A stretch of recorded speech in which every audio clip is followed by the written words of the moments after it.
গোলাঘাট জিলাৰ অগ্ৰণী সমবায় অনুষ্ঠান ৰঙামাটি গাঁও পঞ্চায়ত সমবায় সমিতিৰ সোণালী জয়ন্তী আৰু বহাগী উৎসৱৰ 4দিনীয়া কাৰ্যসূচী আজিৰে পৰা বাদলিপাৰা জ্যেষ্ঠ মাধ্যমিক বিদ্যালয়ৰ খেলপথাৰত অনুষ্ঠিত হৈছে।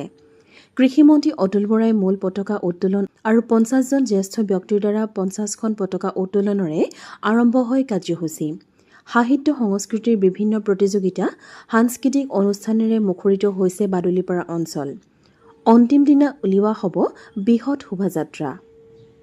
নিশা সাংস্কৃতিক অনুষ্ঠানৰ গীত পৰিৱেশন কৰিব জনপ্ৰিয় কণ্ঠশিল্পী দীপলিনা ডেকাই। জাকজমকতাৰে অনুষ্ঠিত হোৱা সোণালী জয়ন্তী উৎসৱৰ সকলো কাৰ্যসূচীত ৰাইজৰ সহযোগিতা কামনা কৰিছে উদযাপন সমিতিয়ে। এখন অগ্ৰণী সমবায় সমিতি ৰঙামাটি গাঁও পঞ্চায়ত সমবায় সমিতি লিমিটেড 50টা বৰ্ষত ভৰি দিলে। মই অত্যন্ত আনন্দিত যে ইয়াত অংশীদাৰ আৰু বহুত জ্যেষ্ঠ লোকক এই সমবায় সমিতিৰ অন্তৰ্গত লোকক আজি ইয়াত নিমন্ত্ৰণ জনাই খুব সুন্দৰকৈ সোণালী জয়ন্তী বৰ্ষ অনুষ্ঠান উদযাপন কৰিছে আৰু লগতে বহাগী উৎসৱো উদযাপন কৰিছে। বহাগৰ বতৰত দুয়োটা অনুষ্ঠানেই সফল হওক, মই তাকেই কামনা কৰিছোঁ। ৰঙামাটি সমবায় সমিতি লিমিটেডে বৰ্তমান সময়ত কেতবোৰ নতুন পদক্ষেপ গ্ৰহণ কৰিছে।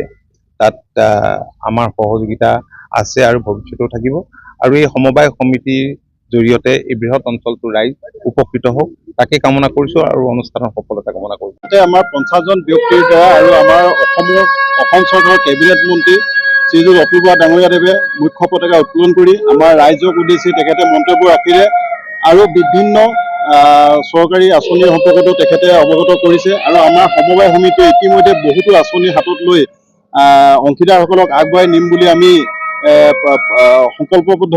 আৰু হয়, আমি আমাৰ ৰঙামাটি সমবায় সমিতিৰ যিহেতু 50টা বৰ্ষ পাৰ হৈ অতিক্ৰম কৰিলে, আমি আজি সোণালী জয়ন্তী বৰ্ষ হিচাপে উদযাপন কৰিছোঁ। তাৰ লগতে বহাগী উৎসৱ, বহাগ বিহু যিহেতু বহাগ বিহু চলি আছে, আমি বহাগ বিহু ৰাইজে ক'লে যে আমি বহাগ বিহুটো একেলগে উদযাপন কৰোঁ আৰু সেইধৰণে আমি 4দিনীয়া কাৰ্যসূচীৰে মানে আমাৰ কাৰ্যসূচী চলি আছে আৰু আজি প্ৰথম দিন কাৰ্যসূচী আমাৰ পতাকা উত্তোলন ইতিমধ্যে কৃষিমন্ত্ৰী অতুল বৰা ডাঙৰীয়াদেৱে উত্তোলন কৰিলে। ইয়াৰ পিছত আমাৰ এতিয়া দিনে নিশাই কাৰ্যসূচী হ'ব, ৰাতিলৈ ভাওনা হ'ব। এতিয়া এক আলোচনা চক্ৰ হ'ব।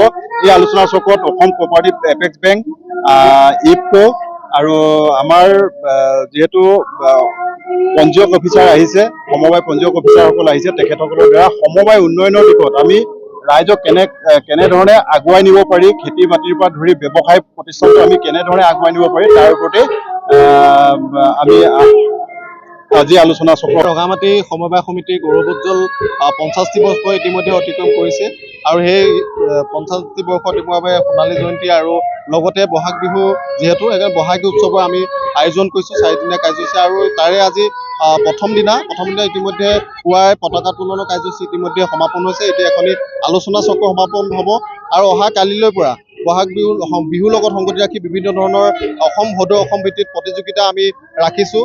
কাইলৈ গুমৰাগ নৃত্য প্ৰতিযোগিতা আৰু ঝুমুৰ নৃত্য প্ৰতিযোগিতা, লগতে সৃষ্টিশীল নৃত্য প্ৰতিযোগিতা থাকিব আৰু পৰহিলৈ সদৌ অসম ভিত্তিত হুঁচৰি প্ৰতিযোগিতা, বৰ বিহু প্ৰতিযোগিতা, হৰি বিহুতি আৰু জেং বিহু প্ৰতিযোগিতা থাকিব আৰু দেওবাৰে শেষৰ দিনা আমি পুৱাই সাংস্কৃতিক শোভাযাত্ৰা আয়োজন কৰিছে। বৰ্ণাঢ্য সাংস্কৃতিক শোভাযাত্ৰা এই ৰঙামাটি মৌজাৰ বিভিন্ন জাতি জনগোষ্ঠীৰ লোকৰ কৃষ্টি সংস্কৃতি প্ৰকাশ পোৱাকৈ সাংস্কৃতিক শোভাযাত্ৰা উলিওৱা হ'ব। এই সাংস্কৃতিক শোভাযাত্ৰা উদ্বোধন কৰিব সদৌ অসম ছাত্ৰ সন্থাৰ সন্মানীয় সাধাৰণ সম্পাদক সমীৰণ ফুকন ডাঙৰীয়াই আৰু আমাৰ যি জনপ্ৰিয় ইউটিউবাৰ সাংবাদিক চক্ৰপাণি পৰাশৰৰ এটা অনুষ্ঠান থাকিব।